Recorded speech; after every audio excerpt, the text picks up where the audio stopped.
This presentation is the third in a series of 3 presentations.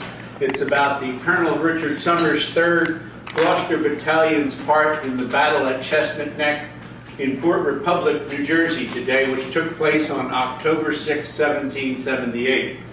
This is a map of New Jersey, an old map, and it shows the line going directly up from here between West Jersey and East Jersey.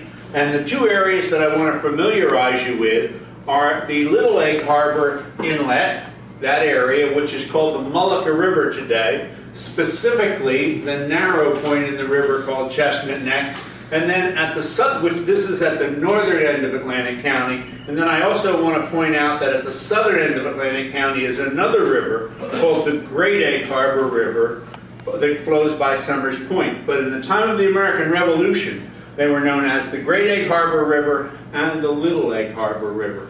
The word Mullica was not used at that point. On the next slide, someone asked me when we began this presentation, how did we get the area, the name Chestnut Neck? Well, that was a good question, but it was a little more difficult to answer.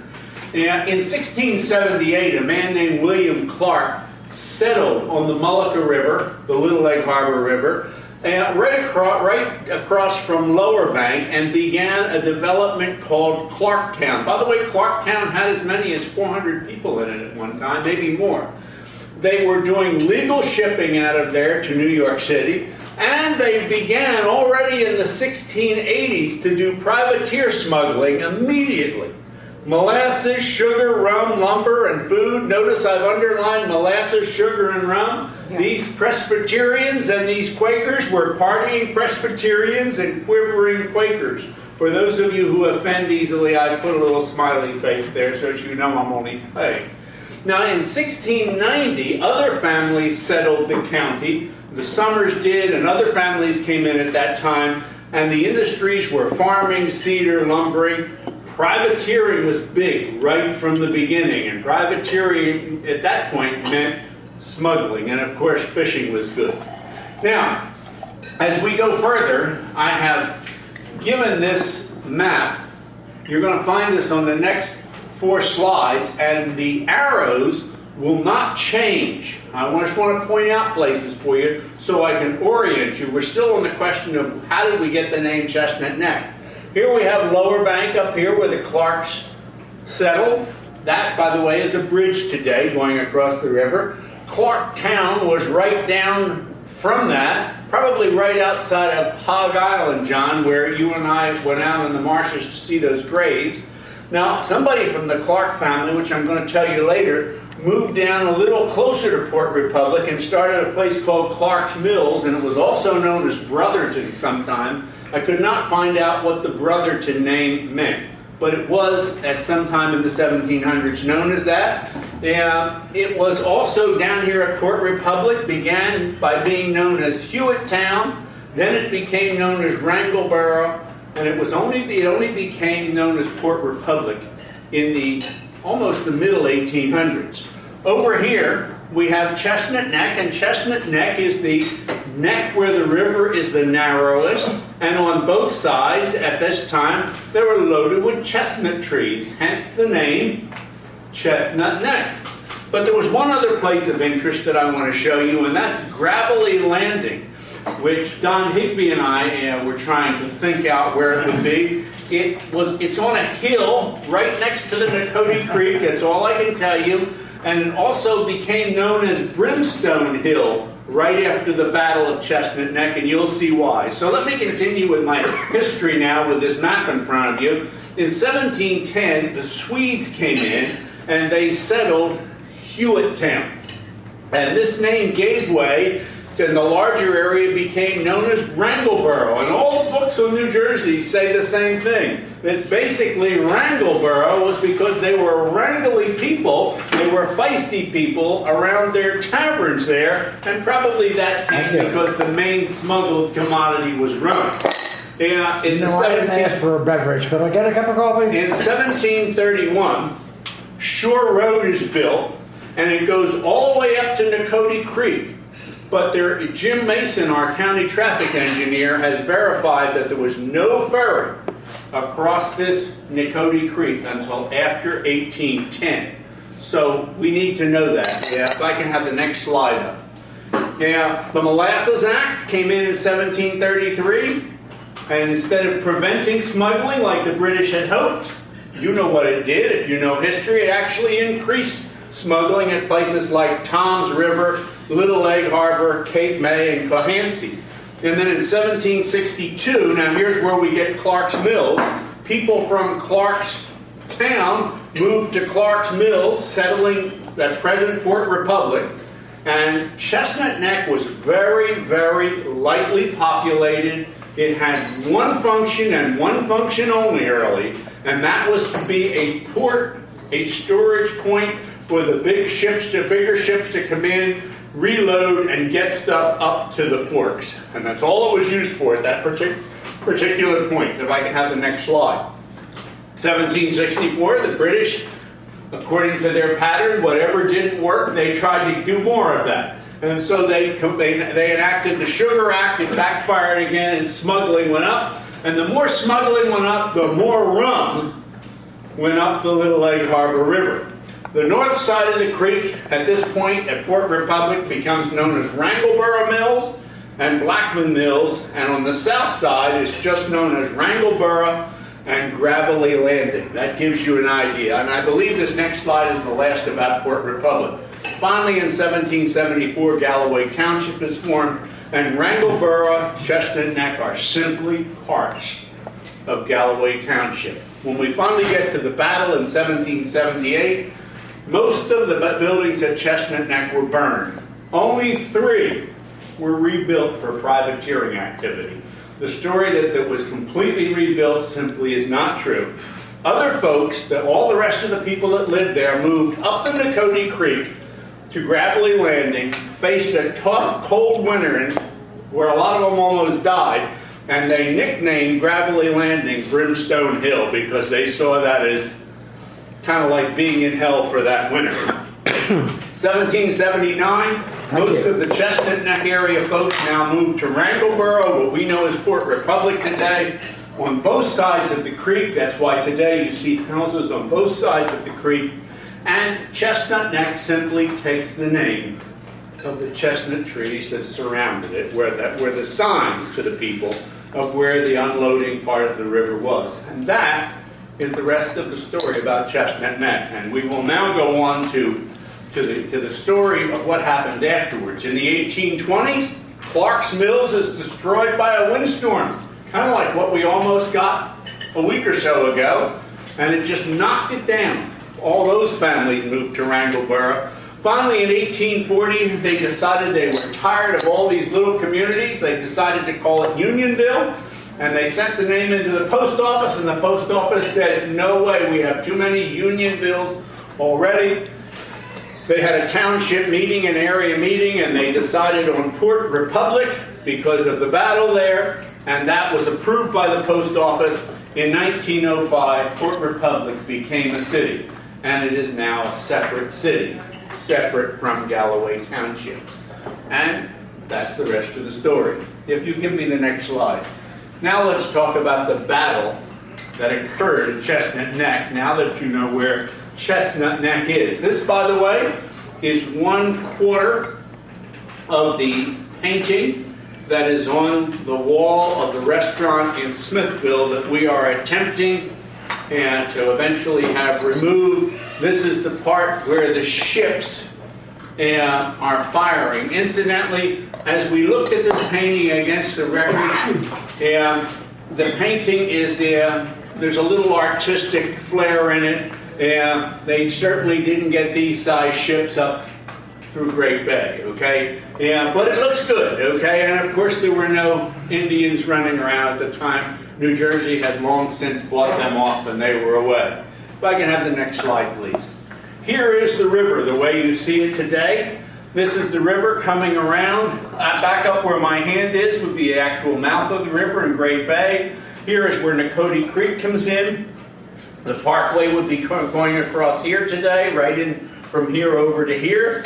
And when you come around, here's where the mud fort is. Here's where the road is today. And here's this little road that went to the mud fort. Now these roads are all from a later artist rendering. They exist now. It's doubtful they existed. Probably the only road that existed then was this road going up to Port Republic, and maybe this was a horse path for a ferry being here.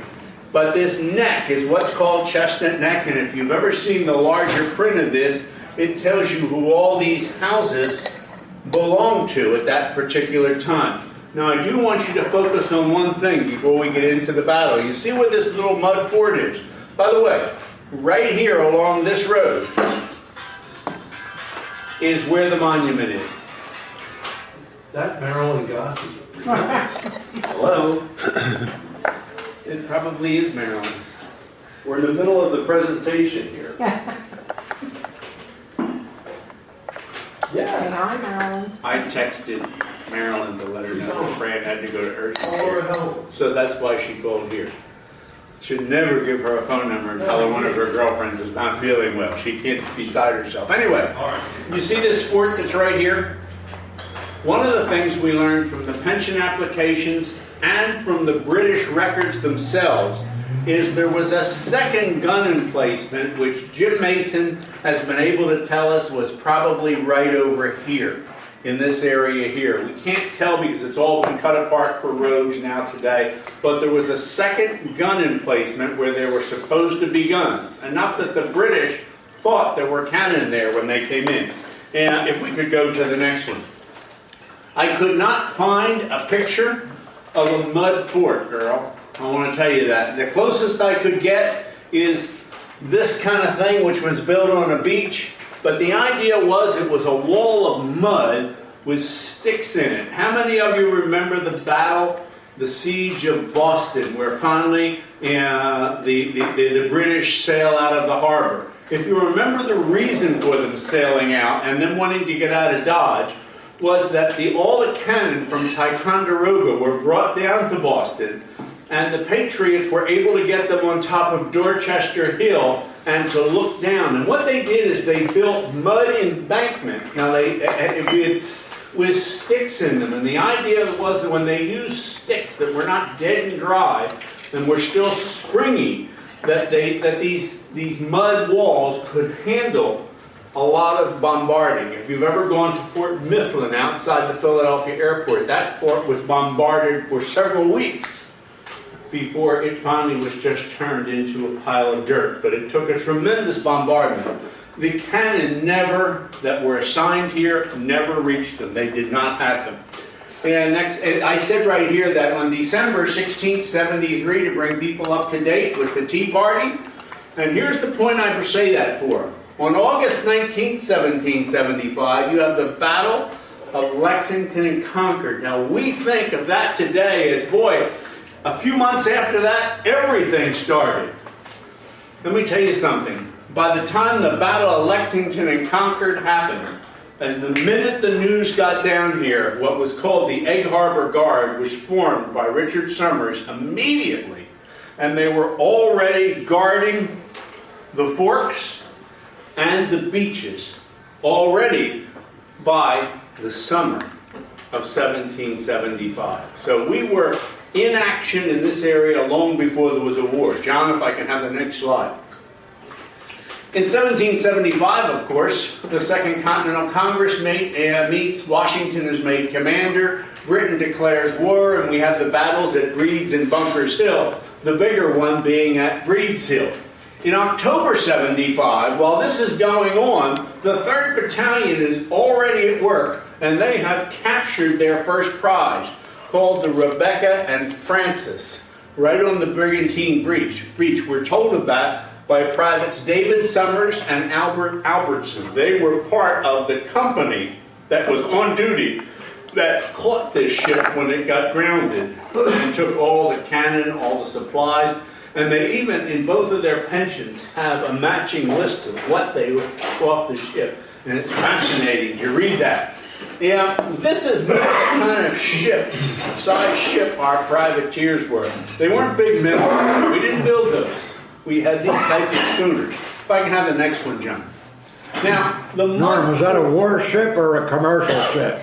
well, what they were, if you go the up arrow, these were initially commercial ships. They were shore runners going from port to port, and they were also used to run down to the Caribbean to bring back sugar, molasses, and rum. What they did is they converted them by putting cannon on them, but the advantage that they had is they were small, they were fast, and when you brought them into places like Longport or Holgate at the time, into Great Egg Harbor Bay, they could get over the sandbars when the tide was up. The type is called a topsail schooner. Pardon me? The type of ship is called a topsail A schooner. topsail schooner, and I assume that's because they have a topsail. Yes. Okay. If I can have the next slide. Yeah. Now let's talk about the mud fort, because we're going to put this all together. In April 1776, this is before the Declaration of Independence, and they are already building this mud fort at Chestnut Neck. Private Isaac Hicksman tells us that it was started in April, it was continued to be worked on in May of June, and that they also called it Fort Tucker. We don't know why. Maybe someone from Tuckerton, the Tucker family, provided part of the money. Other than that, we don't know. Remember, Chestnut Neck and Tuckerton are one unit of families intermarrying, getting along, helping each other, related. It's one community. In July of 1776, the first firefight occurs in the area. Now, this is something that's going to be new to all of you other than Earl. Private Zadok Bowen, there's the Bowen name, John, tells us that some of the British cruisers, they called them, look at the spelling, came in and drove us off. He's talking about the fort. Before the fort was completed and we had any guns, we were ordered back to the same place. So the Battle of Chestnut Neck is only the culmination of many British attempts to go up the river and stop the smuggling and stop the privateering. John? Excuse me, go the up arrow once more, John. This is another piece of the Chestnut Neck battle, and this shows the men firing from the high ground.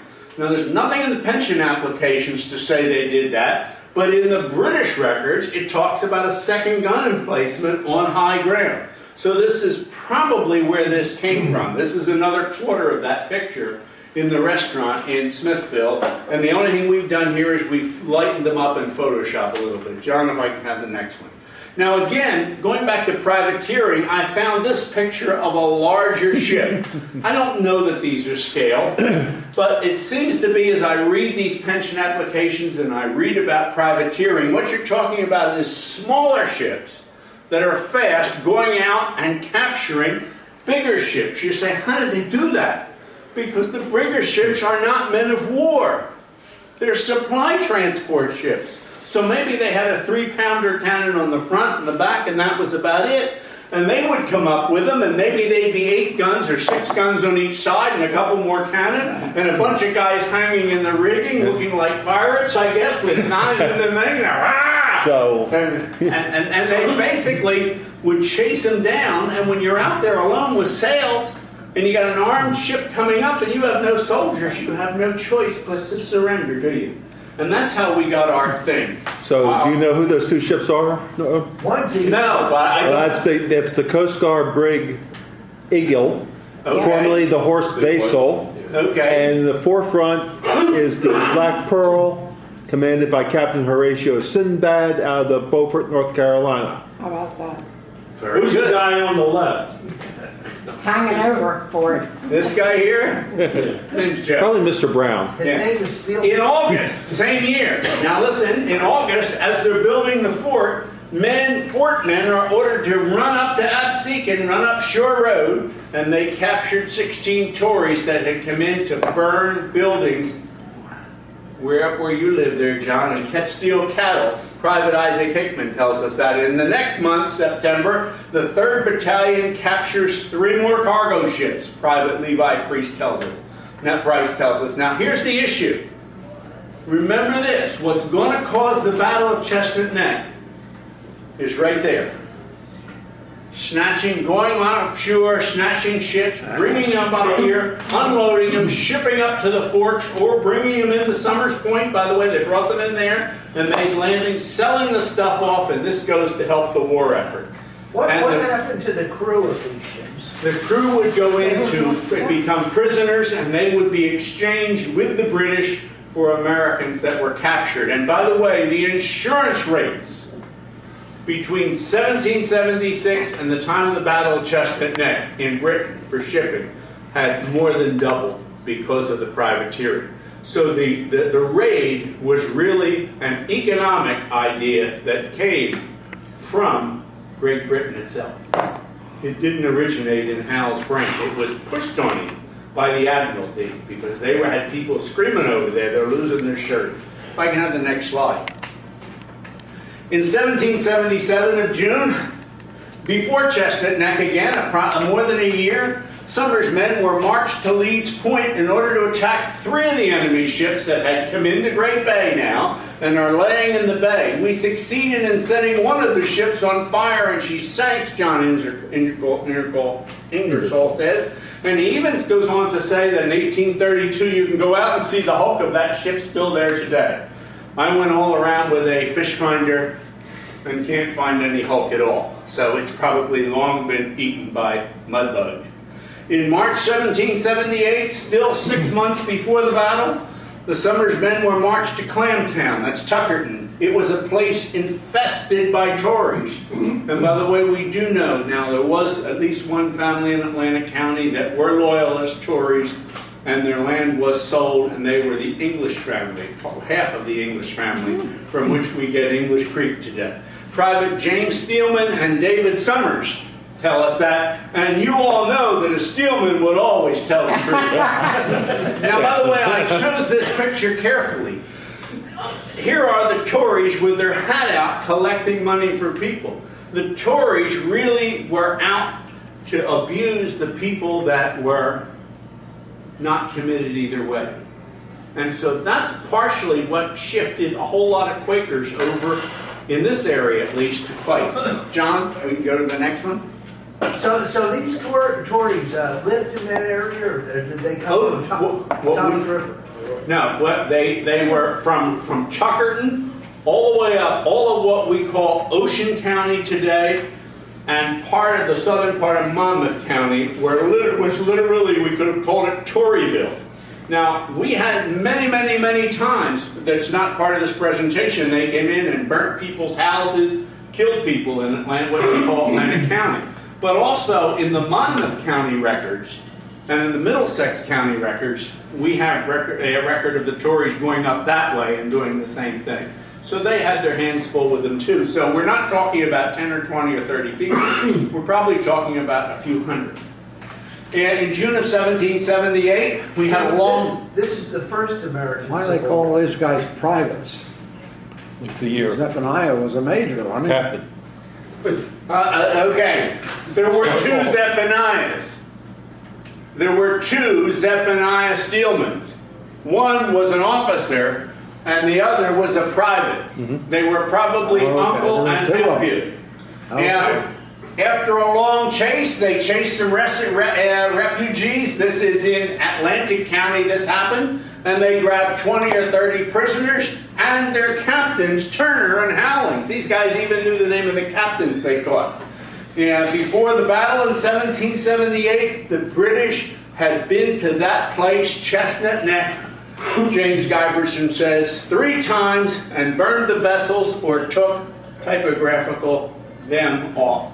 So Chestnut Neck, the Battle of Chestnut Neck, is the 4th and culminating battle of an ongoing set of raids the British had to try to stop this tremendous privateering effort in our county by our people. It is well known that the Chestnut Neck was the most active privateering place south of Boston and north of Charleston. And that's where, now why would that be? Because they could bring it in here and transship it to the largest city in the colonies at that time, Philadelphia.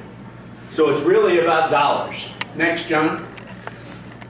Here we again go back to this map because now we're talking about the battle proper. Remember, there's no cuts here that they're coming through according to the old maps.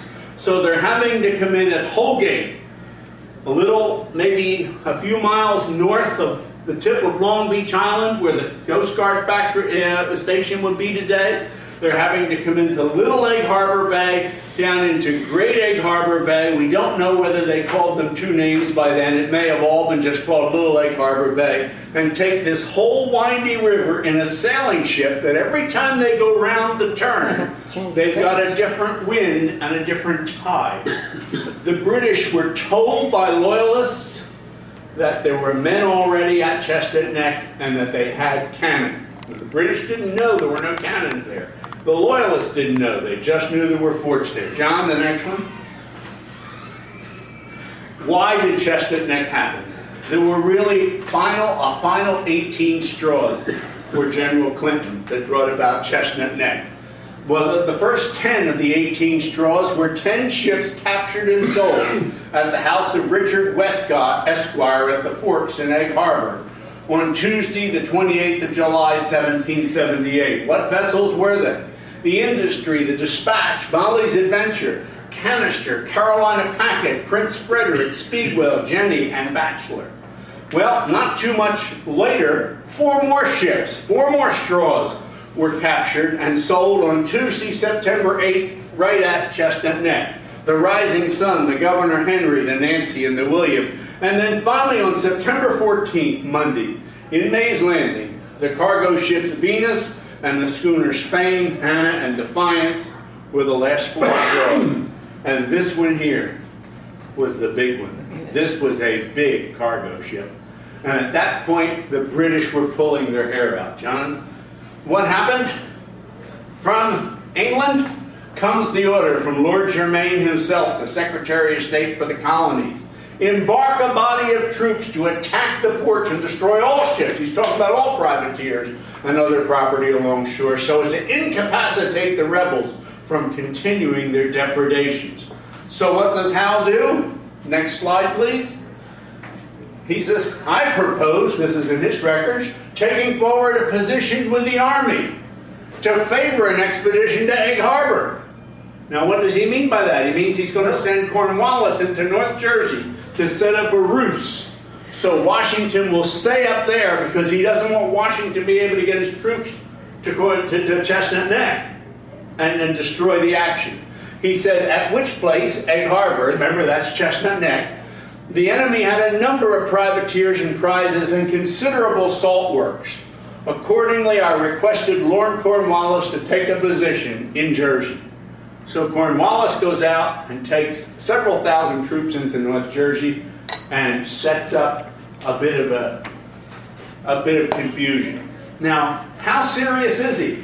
Well, for a little village with a dozen house buildings in it, he sends 13 ships, almost 1,700 men, and sends about 3,000 more troops under Cornwallis to act as a distraction up north.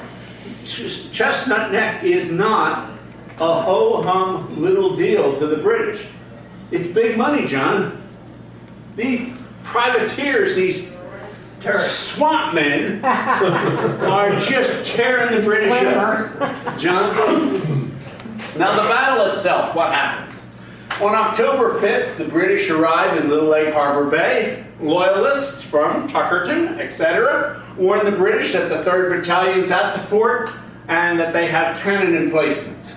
The British row troops 20 miles up the river. Now I put 20 miles here because that's what they said.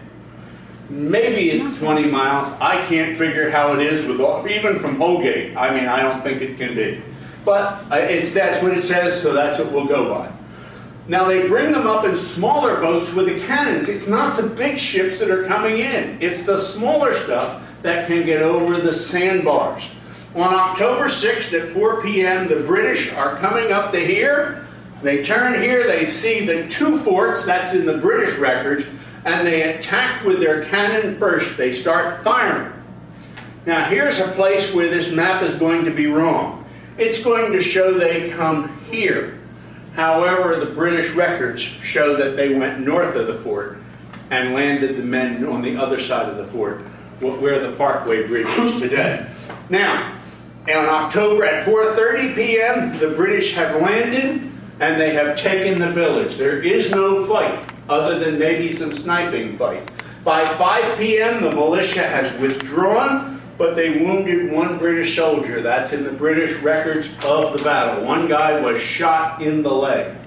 And by 6 p.m., the ships and the village are being burned. So the British come in. Here's Fort 1. Here's another gun emplacement here. Colonel Summers' people back up to Port Republic. Right up there. Don, what's that road going back from Chestnut Neck right into port? Chestnut Neck Road. Chestnut, Old New York Road. Old New York Road. Chestnut Neck Road. That's where they go. Okay, next slide, please. Now here are the other last two parts of that picture.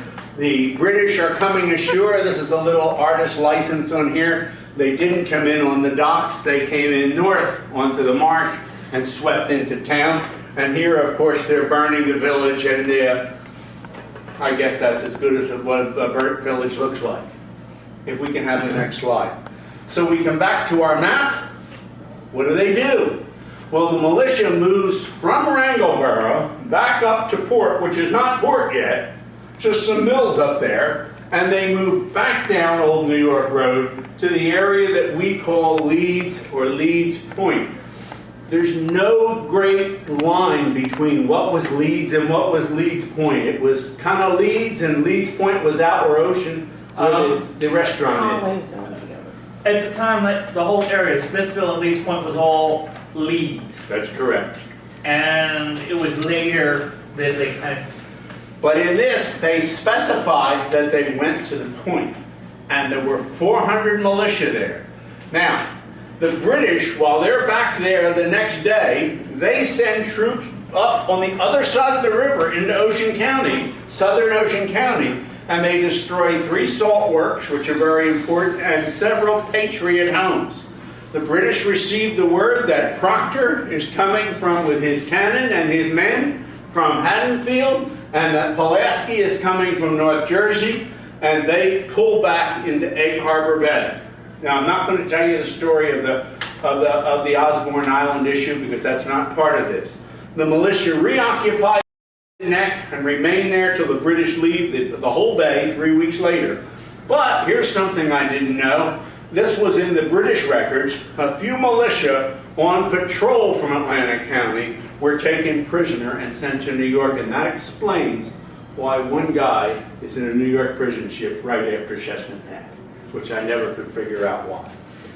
The fort is rebuilt, and it is occupied and cannon-filled, by the way, for the rest of the war. And by the way, I don't know whether I have it on the next slide, once they did this, the troops all went down to Summers Point, and guess what Colonel Proctor had them do there?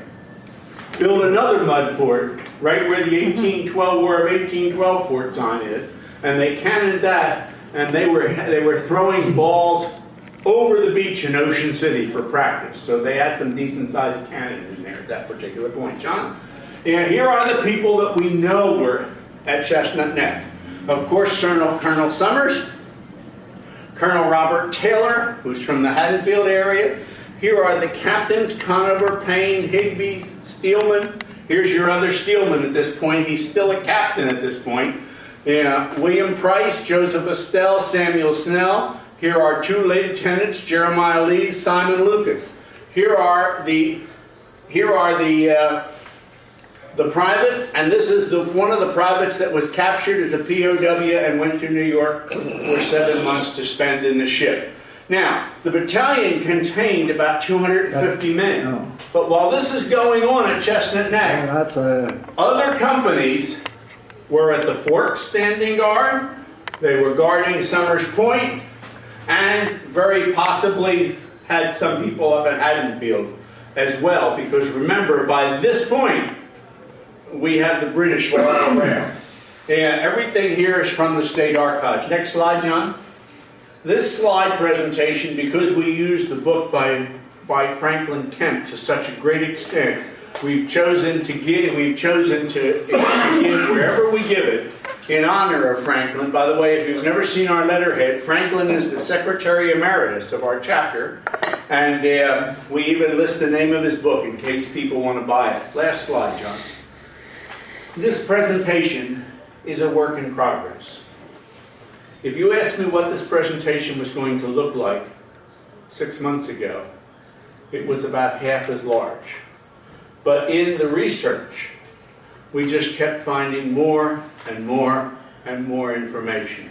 And I really believe, I don't know where, that we will still find more information. And so wherever I go to give this presentation, I am asking people to do this. If you have any additional information about the activities of Colonel Richard Summers, 3rd Gloucester Militia Battalion, please contact me and share it.